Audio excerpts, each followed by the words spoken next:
Keri Glassman. Welcome to your most nutritious life. Today, I'm going to be talking about your nutritious life.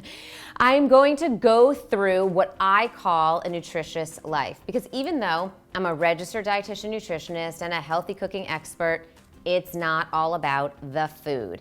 I can't tell you how many times I have told someone who's come into my office, we're not even going to touch what you're eating yet because there are so many other factors in your life that are out of whack that we're not even gonna go for food yet. We're gonna focus on these other factors which will help you lose weight and improve your overall health before we even touch the food.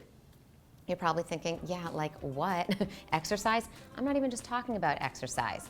I'm going to get to what these 8 pillars, what I call the 8 pillars of a nutritious life are in a second. But first, I just want you to, before I even tell you what they are, to understand that they work together from a physiological and a behavioral standpoint. What I mean there is they're working on your insides, like your hormones, as well as your behaviors, like coming home and heading straight for the refrigerator.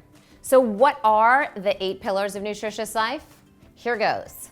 Drink up, eat empowered, live consciously, love more, nurture yourself, stress less, sleep deep, and sweat often. Let's start with drink up. Our bodies are up to 75% water.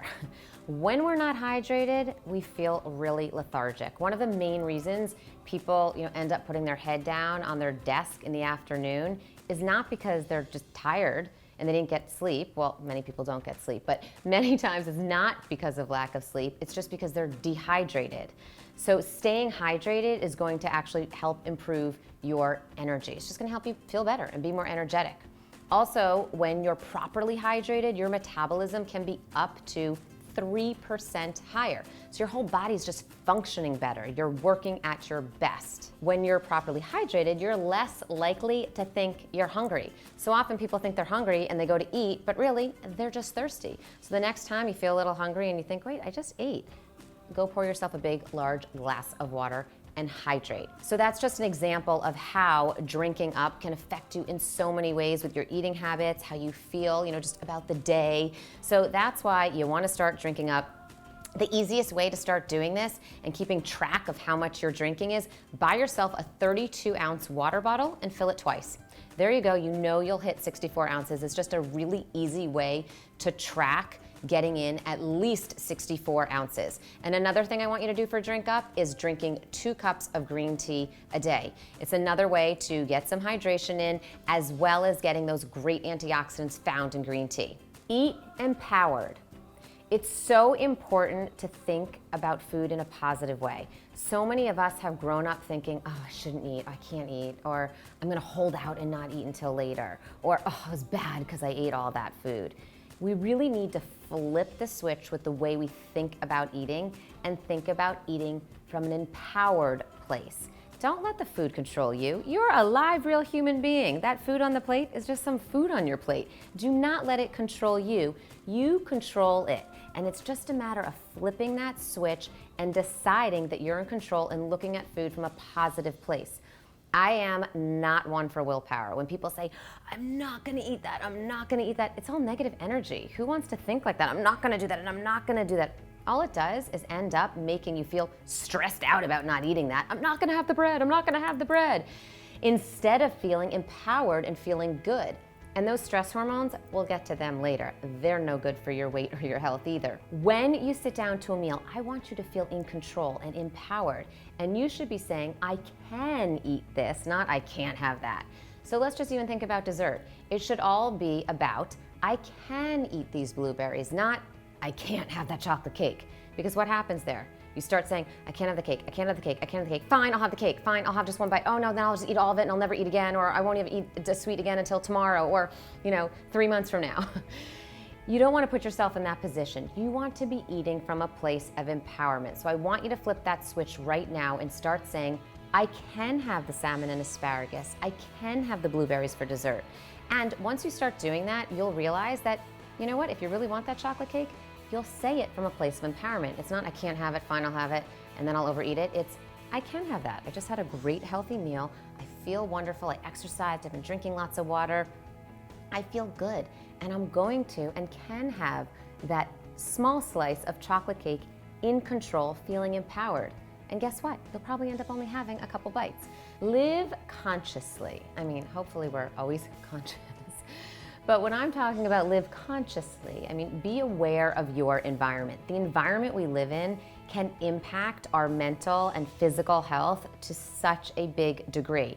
So I'm not just talking about, the world around us and being conscious of our environment, like being green and all that. Well, although that's all really super important, and I want you to think about, using even, green type of cleaning supplies and even makeup and, obviously eating organic. But I'm not just talking about all of that. I'm talking about just even being conscious of your actual environment right around you. And that could be your bedroom environment, your desk environment at work, your kitchen environment, your refrigerator. All of those things actually can affect your behaviors. Have you ever gotten up in the morning and gone into your closet and said, I have nothing to wear, and it's a really big mess, and you're all of a sudden then you're running late, you can't find something to wear, you're kind of grumpy, and so again, you're running late, your stress level is rising. Even if it's not major stress level is rising, right? So your cortisol, your stress hormone, is increasing. What's that doing for you? That actually causes you to gain weight. Then what might happen from there, you might run out of time to have breakfast. So all of a sudden you don't have breakfast. You get to work, you haven't had breakfast, so your metabolism has started to slow down because you didn't sort of break the fast from the night before and get your metabolism going with breakfast. You are a little bit cranky because you were maybe running late, you've started your day stressed, and then maybe you'll end up, indulging in a piece of pizza for lunch because you're over, you're too hungry, you're already in a little bit bad mood, you're not as productive and efficient that morning. That's how all of these different pillars start to work together and affect each other. So just something as simple as cleaning out your refrigerator can help you reduce stress and make better choices. I want you to think about one area of your life that you can maybe declutter. It's a great way to start thinking about living consciously. It could be, a desk drawer. It could be your junk drawer in your kitchen, or where you keep your mail, or your refrigerator. So I'm gonna actually give you this example. Think about going into your fridge and you've been wanting to eat healthy. You go into your fridge and you see, there's some vegetables there, maybe there's a pepper and a cucumber, but they're kind of in that green bag, all slimy and junky, and you're like, they're looking a little old. You ditch them, and then maybe you go for the leftover, the last few crumbs of pretzels that are in the pantry. Think about having had the peppers and the cucumbers sliced beautifully in a nice glass jar in the fridge, and you open that fridge, what do? You end up eating them, versus them, being in the drawer looking kind of like old, or maybe just not even cut up, so you're not motivated to go and cut them at the moment. So just something as simple as keeping your refrigerator clean and organized and pretty can actually make the difference of you having a healthy snack, and then actually making you feel good about yourself, and maybe even motivating you to go to the gym. Love more. Who doesn't want to love more? Who doesn't want to be loved more? We all love love, and love is healthy for us. It's not only just fun and feels good, but just loving is really healthy for us. Not only does losing weight actually increase your libido, by the way, love, I went right to libido. That doesn't, I don't really know why I just did that. It doesn't have to necessarily go that way. There's lots of types of love. We'll get there in a moment, but I'm gonna stick with the libido thing for a second. Not only does losing weight increase your libido, but we know that even having sex can actually help you lose weight too. When you have sex, you release oxytocin. Oxytocin is a hormone that acts as an antioxidant. So basically, when you're having sex, you're kind of improving your skin. You're definitely improving your health, because oxytocin actually is a hormone that's called the love and connection hormone. It makes us feel good. It's important for us to feel good, to release a certain amount of oxytocin. Now, I'm not saying just to go out and have random sex, because someone's definitely gonna make a comment about that. She's saying everybody should just go have sex. No, I'm not saying that. I'm just saying that if you are in a relationship, you should be focusing on your sex life just like you're focusing on getting to the gym and eating healthy. It is an important part of being a healthy, loving person. Also, you don't have to be in a relationship or having sex to release oxytocin. Even snuggling your pet or taking your dog for a walk, snuggling your child, you can release oxytocin. You can release this calm and connection and feel good hormone. So think about the relationships you're in, the ones that are making you feel good and the ones that are making you feel stressed out. You need to take a look at them, a really good close look at them, and focus on them as a pillar of a nutritious life. Remember, oxytocin acts as an antioxidant. So cuddling, good relationships, they're good for your health. Nurture yourself. Every airline ever says to put the oxygen mask on yourself before helping others, right? There's a reason for that. We need to do that in life. And as cliche, I know it sounds really cliche every time I say that, but people forget to do it, or they don't forget to do it, they don't take the time to do it. It's so hard. So many people out there spend time taking care of everybody else. You need to take care of yourself so you feel good and then can take care of others. But also when you take care of yourself, whether it be a 15-minute massage, whether it be taking a lavender bath, whether it be just even going outside on your lunch break without your phone and just breathing in fresh air. Taking some time for you each day will help you be healthier and happier in every other area of your life. If you are one of those people that never takes care of yourself because you're always taking care of everyone else, I promise you'll take care of everyone else better. Sleep deep. We all love a good night's sleep. Just the same way we love a good meal, because sleep is so important for our health. When we sleep well, we're actually less likely to be obese. We crave healthier food. We feel better and more energetic, so we're more likely to go to the gym, which will help us sleep better that night. Sleep is a huge part of living a nutritious life, and I want you to start practicing good sleep hygiene by just doing one thing starting today. Give yourself a bedtime and try to stick to it just like you would make a kid stick to their bedtime. Stress less. Research shows that 75% of people experience some kind of major stress every 2 weeks. I'm from New York City. I feel like people are stressed every day, not just every 2 weeks.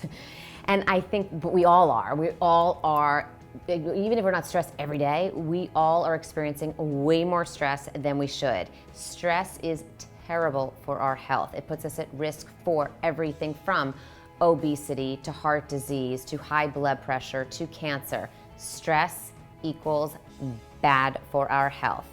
I want you to think about every time that you're stressed, you're actually causing your body to gain weight in your midsection. Also, you're craving the worst types of foods, and you're already more prone to gain weight in your midsection. The worst place, the most dangerous place as far as putting yourself at risk for disease. So what can you do about it? I'm not saying that I can take away all of your stress. It's really hard to manage your stress, but what you can do is start to be a little bit more aware, and there are things you can start doing right now to just sort of take your stress down a notch. So instead of it going like this, like from here to super high and then okay, fine, back down, and then super high and then fine, back down a little bit, you can just keep it a little bit more consistent, is just by doing something really simple, an 8-count breath. Breathe in for a count of 8 and breathe out for a count of 8. Try to do that for even just 4 to 8 minutes a day. You're going to sleep better, you're going to feel better, and you're going to put yourself in a better place for overall health and weight maintenance and or weight loss. And last but not least, sweat often. We all know that sweating, exercise, is an important part of a nutritious life. But it's not just important for weight loss, it's important for our overall health and just feeling good. When we exercise, we release, of course we burn calories, but we also release endorphins. When we release endorphins, we feel better. So why do you think after you exercise, you want to eat a healthier meal? It's not just because I exercised, I shouldn't go blow it on food. It's because you feel better, you feel more inspired, you feel more motivated. So you want to end up eating better. And then, I already mentioned this, when you exercise, you actually are more likely to sleep better that night. And then what happens when you sleep better? You actually crave better food the next day. As far as sweating often goes, I just want you to think about being consistent. So if you're not exercising at all, don't say, I'm gonna start exercising 7 days a week. Be realistic. Maybe you're able to exercise 3 days a week. Start with 3 days and then maybe you'll move up to 4.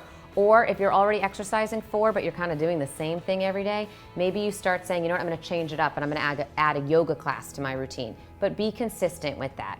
So your goal or your tip right here to improve sweating often is to be super consistent with your workouts. Okay, so now you have a little bit of an idea of how all of these different pillars work together. But here's the thing, you don't have to do all of them perfect all the time.